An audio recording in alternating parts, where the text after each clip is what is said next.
السلام عليكم ورحمة الله وبركاته. ازيكم يا حبايبي، عاملين ايه؟ النهارده فيديو جديد وروتين جديد معاكم. قبل ما نبدأ الفيديو نصلي على النبي عليه الصلاة والسلام.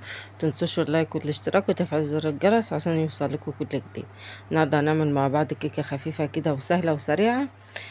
دول 3 كيلو، 3 كوبايات دقيق عليهم ذرة ملح. ده علبة الكاكاو عمالة افتح فيها مش عارفة. المهم بقى، دول 3 كوبايات دقيق عليهم ذرة ملح، كوبايتين سكر، واربع بيضات، وبيكنج باودر، وفانيليا، وكوباية لبن، ونص كوباية زيت على سمنة. عايزة زيت بس، عايزة سمنة بس، المتاح عندك مش مشكلة. وجبت القالب بتاعك، هو الكيكة دي مقاس 30، هيبقى حلو فيها اوي. جبتها كده ودهنتها الصينية بتاعتي، وحطيت عليها شوية دقيق كده عشان ابطنها كلها داير ما يدور اهو. تبطني الصينية بتاعتك كلها بالدقيق عشان لما تيجي تقلبيها او تطلعيها ما تلاقيش حاجة لازقة فيها. بالذات الصواني اللي هي فيها اللي بتاع في النص دي، بطناها كويس.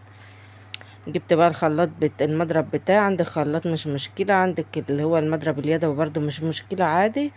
هنحط فيهم الاول البيض مع السكر. هنضرب الاربع بيضات الاول، البيض الاول. دي قشرة شلتها كويس ان انا خدت بالي منها. شطورة يا سمكة، شطورة. آه، لازم نشجع نفسنا يا جماعة، لازم انتوا تعملوا لنفسكم الدعم النفسي. تستنوا الناس تشجعكم، مش هتروحوا ولا تيجوا. طول ما انت واقفة كده قولوا شطورة، الله عليكي يا جميلة كده، يعني شجعوا نفسكم بنفسكم، دلعوا نفسكم بمعنى أصح. المهم هنا نزلت بالاربع بيضات والفانيليا والسكر. الفيشة طبعا عملتها معايا مش قادرة تشتغل، رحت ضربان برا المطبخ وجبتهم تاني. هنا ضربت البيض وسبت تضرب البيض والسكر لما يعملوا فوم ابيض كده. بعد كده نزلت بالحاجات السائلة اللي هو السمنة واللبن. وهنا بقى دي معلقة كبيرة بيكنج باودر، هو كان الكيس بيشطب. الكيس ده عندي من يوم ما عملنا البوريك. ارميه؟ لا طبعا مش هيترم، انتوا كده مقفلته وانتوا في التلاجة. المهم بقى هنا طلعت بره عشان اوريكم الفيشه ما رضتش تشتغل. قلت يا بنت انت كل شويه تفضلي داخله طالعه كده. قلت ما اخدكم معايا للصاله، انتوا تيجوا معايا للصاله لكن انا ما تعبش نفسي افضل رايحه جايه. المهم طلعت الكاميرا بره ورحت طالعه بقى اوريك. هنا انزل معلقه بمعلقه والعجان شغال. ما عندكيش عجان بالخلاطه، تضربي البيض والسكر الاول زي ما انت شفتوا في الاول. لحد ما يعملوا فوم ابيض كده، تنزلي بالسوائل، بتروحي نازله بالدقيق واحده واحده، وبايدك او بالمضرب او بالمضرب اللي هو اللي بنمسكه بايدنا، مش الكهرباء العادي. يعني لو ما عندكيش التاني. واضرب هنا اهو. يدبك بس كل الدقيق دخل في البيض والسكر والسوائل يعني، وخلاص على كده مش هقلب كتير. هنا بقى رحت واخده شويه عشان كانوا العيال الولاد يعني عايزينه بالشوكولاته. مم. بس انا بقى الكاكاو دي جوزي كان جايبه، هو جاي من السعوديه. كنت صراحه اول مره جربت فطلع غامق خالص. شوف انا عملت ايه دلوقتي، هقول لكم. ومحدش بيصور خيبته، لكن انا صورت لكم خيبتي. فما علينا يعني، يا خيبه ايه، مش قوي يعني. شفتوا؟ شفتوا يا خايبه يا خايبه. المهم رحت واخده، شفت وخدت كاكاو كتير قد انا كنت انا قلت هو شكله في فاتح كده. قلت بقى يبقى هو فاتح يعني، مش هيغمق لها، مش هيعمل قوي يا بنت كتري كتري. فرحت مكتشر.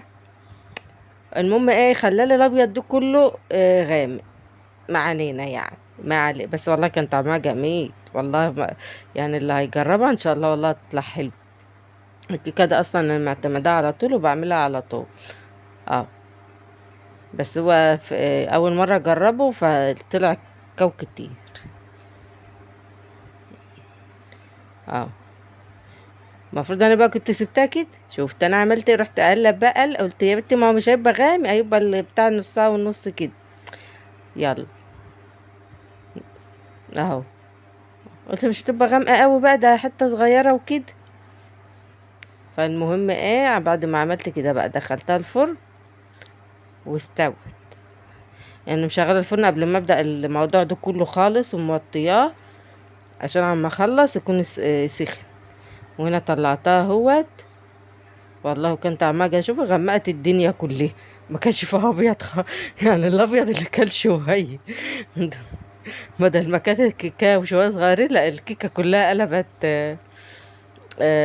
كاكاو. ما علينا يعني، والله كان طعمها جميل وتحفه. وما تنسوش اللايك والاشتراك وتفعيل زر الجرس. وشوفوا ما شاء الله كانت عاليه وجميل.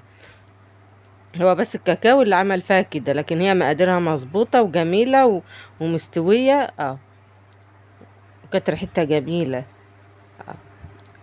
هو بس الكاكاو اللي غمق الابيض شويه ان شاء الله.